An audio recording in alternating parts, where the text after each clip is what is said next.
Hello and welcome back to another edition of GNAT-TV's In-Depth series. I'm Andrew McKeever, the news director at GNAT-TV's News Project. It's a pleasure to have you with us today on Thursday, March 16th. It's also a great pleasure to be joined virtually in our virtual studio by two folks from the Vermont Council on Rural Development who are going to give us an update on the Vermont Proposition. Some of you may remember that was a 10-point program that the Vermont Council on Rural Development rolled out about 2 years ago. We hosted several discussions around the proposition. It's a 10-point program designed to kind of point out areas where Vermont could meet the challenges of the 21st century. And we'll itemize them in just a minute for you. But first, I just wanted to introduce and say thanks to Brian Lowe, who is the Executive Director of the Vermont Council on Rural Development, and Jenna Koloski, who is the Community Engagement and Policy Director there. Jenna, Brian, thank you very much for making the time for our conversation today. Yeah, thanks for having us. Yes. Well, great to have you back with us. And again, just to kind of remind folks about what was contained in the Vermont Proposition, there are several elements to that.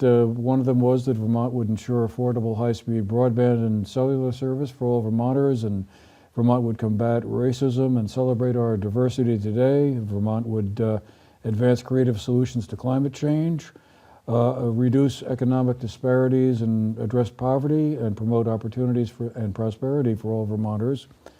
Vermont would ensure all children have access to affordable quality childcare and education. Vermont would ensure that children of all backgrounds and abilities learn and thrive in public schools that advance diverse opportunities for educational, civic, and vocational successes. Vermont would strengthen local business, entrepreneurship, investment, workforce, and rural innovation. Vermont would advance efficiency and foresight through state planning and regional coordination. And we would conserve our lands and waters and advance our working landscape. And finally, would renew civic engagement and strengthen trust, civility, community connection, democratic decision-making, and empower new leaders. Well, that's quite an ambitious list of projects. I think, wow, if we get all those done, we're doing pretty well. You can, of course, read the full document and some of the background information on the Vermont Council on Rural Development's website at vtrural.org. But Jenna, Brian, let's kind of have you bring us up to speed and up to date on how what's been happening with the proposition since 2021 when we had that series of conversations and several of the key players who were involved in those. I guess, and Brian, let me start with you if I may. Can you remind us all how those particular 10 propositions were selected? I mean, what was the process that the council went through to develop and narrow down what I'm sure was a much bigger list down to those 10? Well, I'm happy to start with that, Andrew. I do want to make sure Jenna gets a chance to share some of that as well, because I'm relatively new in this role, and Jenna actually did a lot of the work, led that work, that resulted in those 10 different elements that you alluded to. And I do think it's a great question, and we should kind of ground the updates that we give on the progress that's been made in that kind of context of how did this come about, and the kind of extensive engagement process that led to that. The thing I'd want to add up front, though, is just, for folks who are watching and are wondering what the Vermont Council on Rural Development is, just our job. We are a neutral facilitator and convener that works to really marshal people and resources to support collective action, kind of locally identified projects and action. And so this work, often we do this at a community level. This work, the proposition, is really taking some of that and taking a statewide lens and thinking about, what do we need to do? What do we want to be as a state by mid-century? So Jenna, if you're open to it, I might turn to you to give a little bit of that context and background that got us to those 10 elements in the Vermont Proposition. Yeah, sure. And just one edit too on where the best place to find all 10 of these proposition points listed is actually futureofvermont.org. That's where you can really access the full long document that outlines all of these, as well as for those of us that want a speedier read, there's a kind of short version that has a little synopsis of each. But yeah, the Vermont Proposition effort, it is ambitious. Andrew, you're right. This was really an effort, we were at a moment at VCRD, we have a really unique board structure of state leaders, federal leaders, business, nonprofit, community leaders, and then all 3 congressional offices are represented on our board. So a really interesting perspective on Vermont and the issues that face our state and our communities.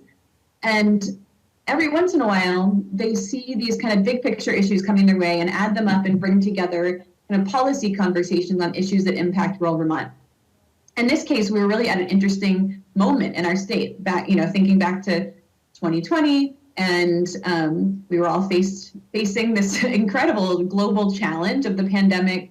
A lot of communities are really thinking about kind of what comes next for our community, and at the state level, really thinking of, could this be a transition point for Vermont where we really either double down on some work that we've been doing for a long time, or are there new things that we should be thinking about as we think about the future? So the board decided to intentionally embark on this ambitious statewide conversation to go out to thousands of Vermonters and say, if we're going to be successful in the next 50 years, what are the things that we really need to focus on today?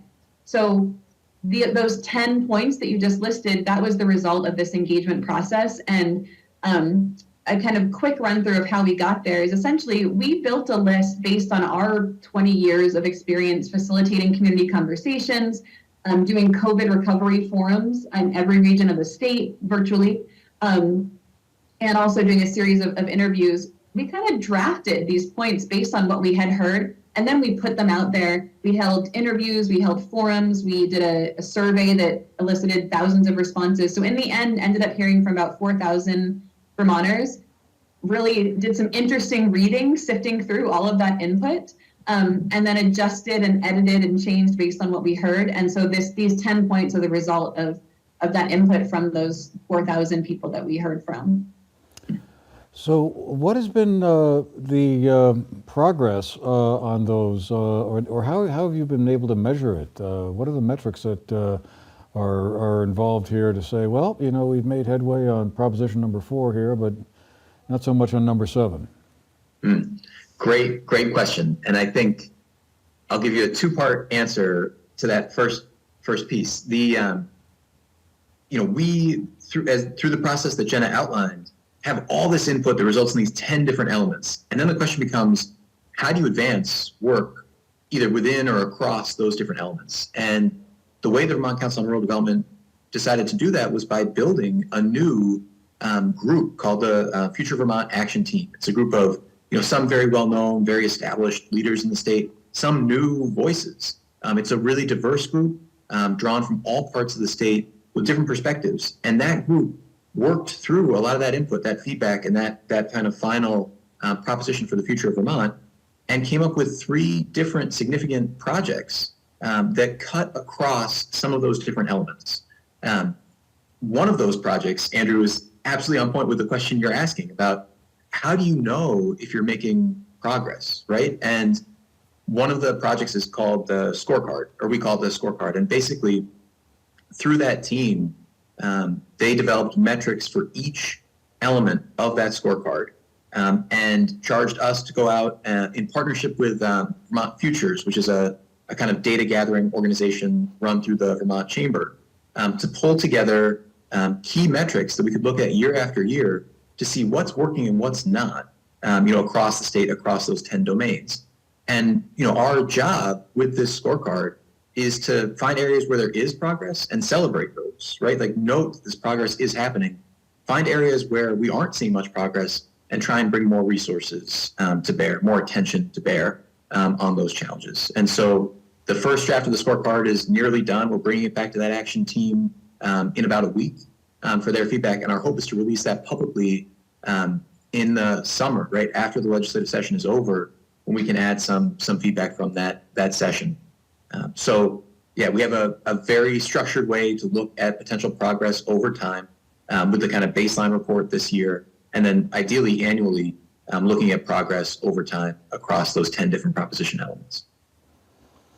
And I'm thinking, I mean, the 10 main points there are all quite varied in some ways, but I guess I just wondered, have you seen any like major challenges that sort of apply to all 10 of them or to some of them that, you think, boy, this is going to be a tough nut to crack here, or is there some aspect of this that makes you confident that eventually, we will get there, get to the finish line?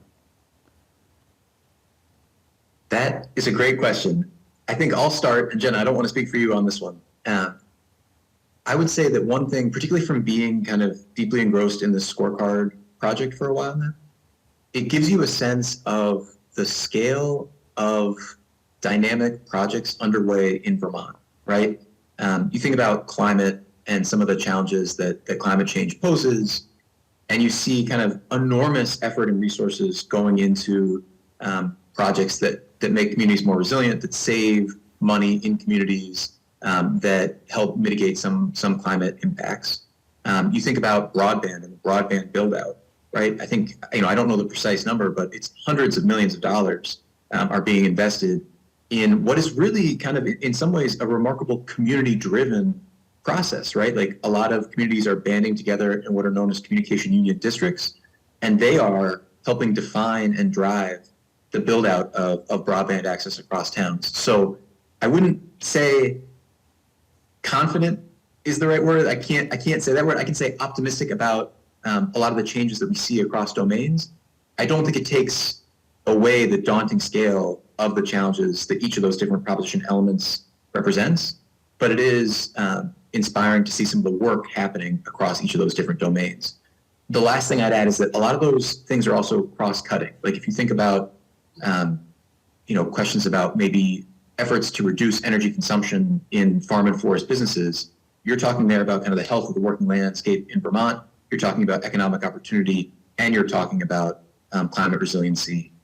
So these are kind of cross-cutting projects often as well. Okay, Jenna, did you want to jump in on that one? Yeah, I mean, I think it's important to add that we have Council on Rural Development, the Future Vermont Action Team. I don't think has any illusion of that we're going to solve all of these issues, right? We are an action organization. It is an action team, and so it really is about implementation and action. But I think it's important to know there's kind of different ways that action can happen. In some cases, like these initiatives that we'll describe, one being the scorecard and then a couple of others, that the action team is really going to lead on and own. And those are those areas that the team found that, here's some place where a team like this, a cross-cutting team, a focused team can be useful.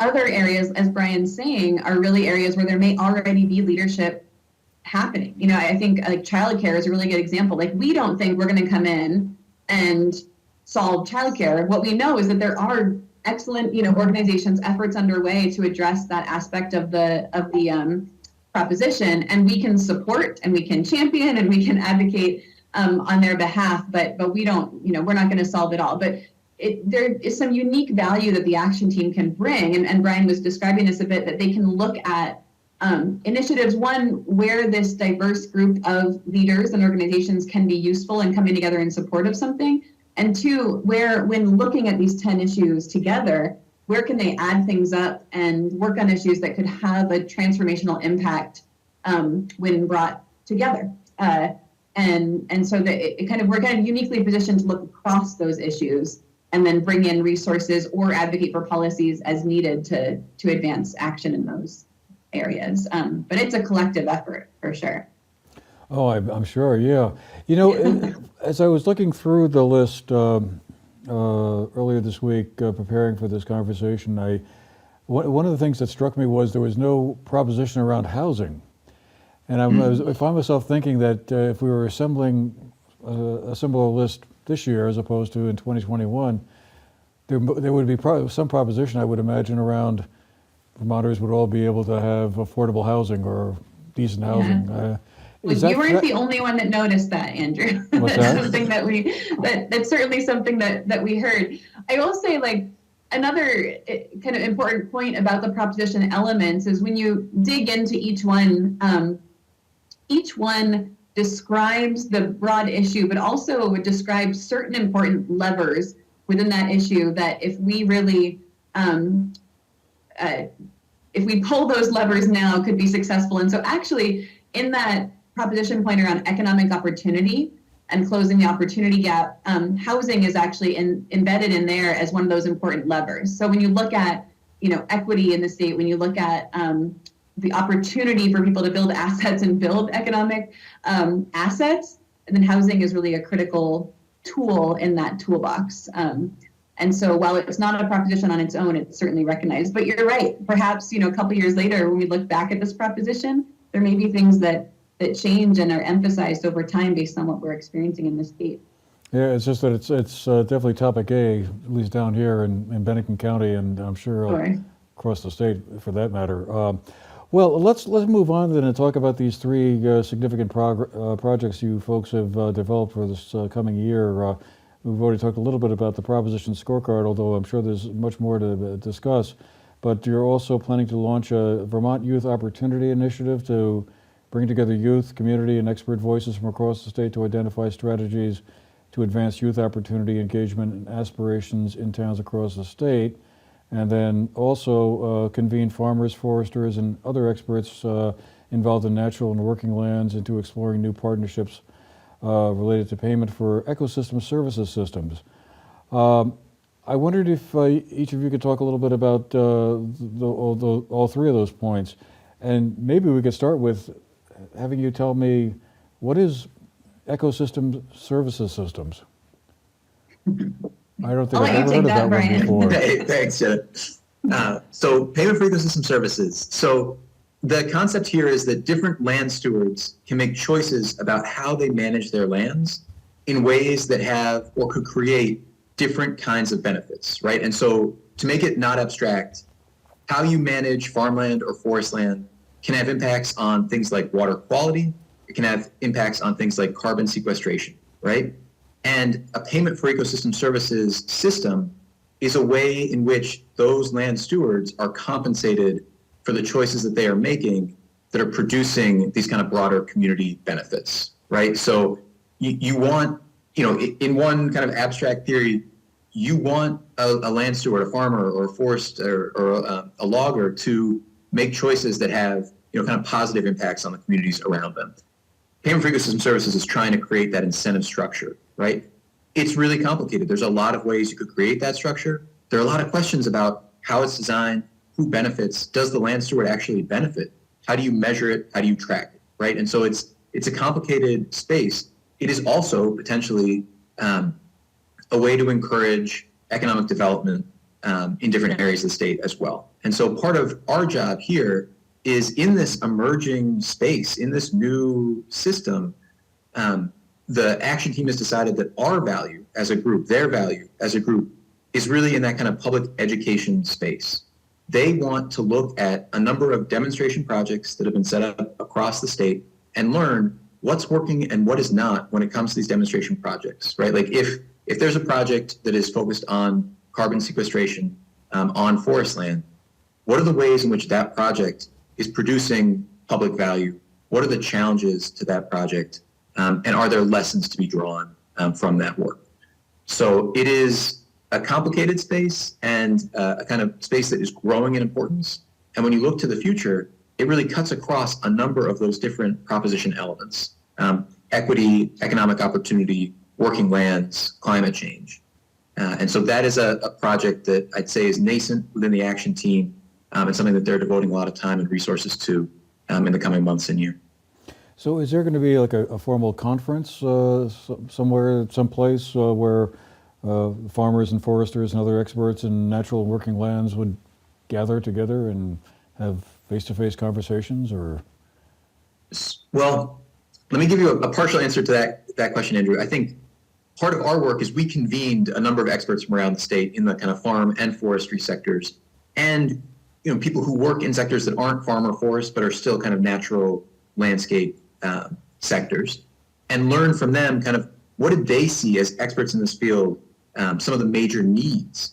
And one of the things that really bubbled to the top that the action team subsequently decided to focus on was these experts in the field see a lack of public knowledge about this system, this payment for ecosystem services system, as a real challenge looking to the future. They wanted a better understanding publicly about what is this and how can it potentially, if designed right, benefit Vermonters. And so that action team is thinking about what form does that public education campaign take, and they're doing some additional learning through these different demonstration projects to get a better sense of what is actually working and not working that can inform a public education campaign. So whether that ultimately takes the form of conferences and or reports, I don't know that last step yet, but that's where they're focused. All right. Well, Jenna, let me turn to you and have you tell us a little bit about the Vermont Youth Opportunity Initiative. What's going to be going on with that? Sure. Yeah. So this is something that's launching just in the next month or so. So this is like a sneak peek before the formal launch. But I hope it's not a spoiler alert. Exclusive. So basically, as the action team was looking at these different elements, the element that you read out there around education and equitable access to opportunities for young people in the state. That's something that stood out to the team. They were interested in finding out what's going on in that space now and potential opportunities for work there. So they actually convened, again, brought in, experts. And I think this is important. Like you've heard us say this a couple of times, like VCRD we aren't education experts. We aren't working lands experts or payment for ecosystem services experts. So we tend to play that convening role. And so for the action team, we brought in the Secretary of Education and a superintendent from the Northeast Kingdom and advocates working on education equity. And we asked them these questions of like, what's going on now? Where do you see the gaps? And what role could a team like this play, if any, in this space? And what we heard over and over again were people saying there are great things going on. There's a lot of work happening. But when we think about youth opportunity, when we think about youth aspiration and the kind of narrative and story that we're telling young people in this state about what's possible for them, they felt like while there are wonderful things happening around the state, there isn't really a current venue or opportunity to bring folks together and kind of coalesce around concrete action to help advance youth opportunity.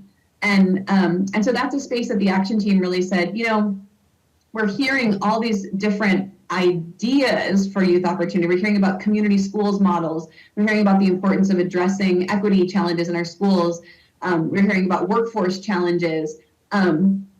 What we should do and what they decided to do was to go out around the state and kind of collect information and input from young people and from community members, parents, business owners, municipal leaders, and say, what are those success stories? What are the bright spots that we can celebrate right now as we think about youth opportunity? What are the gaps and challenges? But most importantly, to ask people and kind of crowdsource the question, what could we be doing together? And not just like, what should the schools be doing or what should our young people be doing today? It's really more about what can we, our communities, our schools, our chambers, our business owners, what could we be doing together to best connect youth to their communities and connect them to workforce and higher education opportunities, really to whatever they aspire to in their lives, and really start to shift that narrative from there's nothing for me here to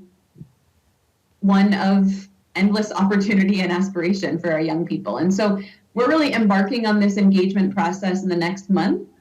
We've brought together a youth opportunity advisory group. So we have a group of 8 students from around the state, and also folks connected to the business community. We have the leadership from the Superintendent Association. We have a school principal.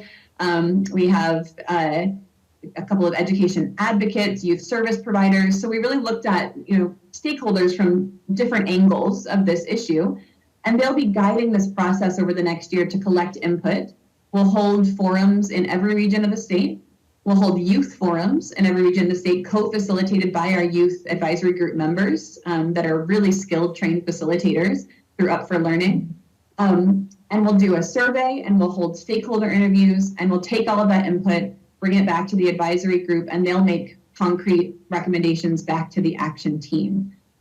So our first forum will kick off in the Upper Valley in April, and then from there we'll be moving to do our best to cover every region of the state. I wish we could be in every town in the state, but we'll do kind of an engagement and outreach process in each region and invite people to come share their ideas. Well, we'll look forward to seeing the one down here in southern Vermont then, or whenever that may turn out to be.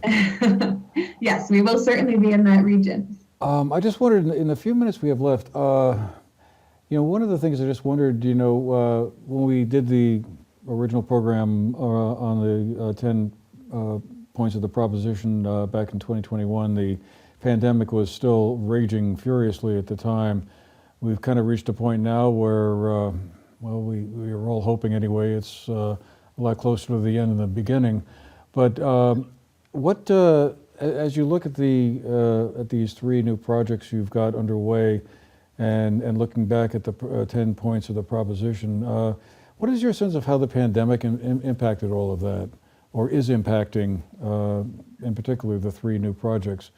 Is there some sense that, that really changed the vector of what we might have done had that not been as intense as it was, or would those three aspects have been pretty much the same, pandemic or no pandemic? Gosh, it's a really interesting question, Andrew. Like I feel a little hamstrung answering it in that I wasn't here for the kind of beginning process. I do think, inevitably the pandemic informed people's thinking as they were going through this process. It's hard for me to say that the pandemic shaped these 3 outcomes though. Like they feel like kind of critical issues now, critical issues before the pandemic. I don't know, Jenna, I don't want to punt it over to you, but I am curious if you feel from Yeah, the beginning. I think probably the pandemic has shaped this work just in the sense that it's really, I think with a lot of these issues that we are grappling with today, whether it's these issues that the action team has identified, or others like Andrew, you mentioned housing, childcare. I think the way that we do education and connect to youth in our state, civic engagement, and how we're connecting with each other.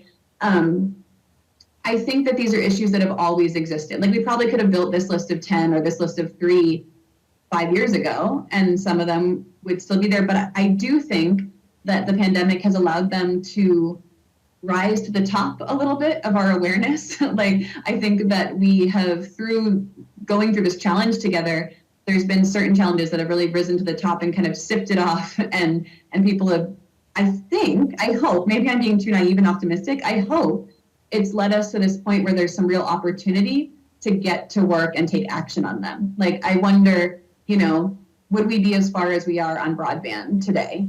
I don't know if we would be. I feel like that's really helped to move things along. Would people be interested in thinking so openly about different models of education and how we connect to youth?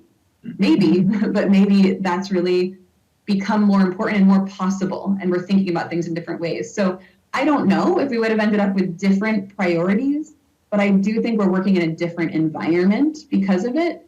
And I hope that means it's an environment of opportunity and possibility, rather than one of feeling. I hope we're in an environment of kind of collective, like we've been through something together and we're in an environment of kind of collective hope and action. That's maybe my naive hope. Well, we'll definitely be interested in following the progress of all of that. I remember sitting here and talking with all the folks during the 10 programs we did on that, and they were all fascinating discussions, really interesting and tremendous people that were taking part in it on the other side of the camera. I just, I think all of those 10 propositions are really important and really interesting. And well, if we can get to where we want to be on all of them, we'll be in a very good place, I think. But I guess before we go, I just want to make sure, Brian, did I give you enough time to talk about that proposition scorecard? I know we kind of went through it briefly at one point earlier, but was there anything more that you wanted to say about that before we have to run? I think you've got the gist of it on the scorecard. I might add, if you're open to it, Andrew, just to Jenna's last point, like the proposition has informed how we as an organization do some of our work as well. And so beyond the specific projects that we outlined, our organization is helping support the digital equity component of the broadband build out. We are partnering with other organizations around an initiative we call the Village Trust Initiative, which is about bringing resources to 20 small communities over the next several years for them to decide, what to focus those resources on. And so there's been a lot of, kind of changes, adjustments. Our climate economy programs have expanded a little bit in recognition of the kind of new need and opportunity that people see in their communities.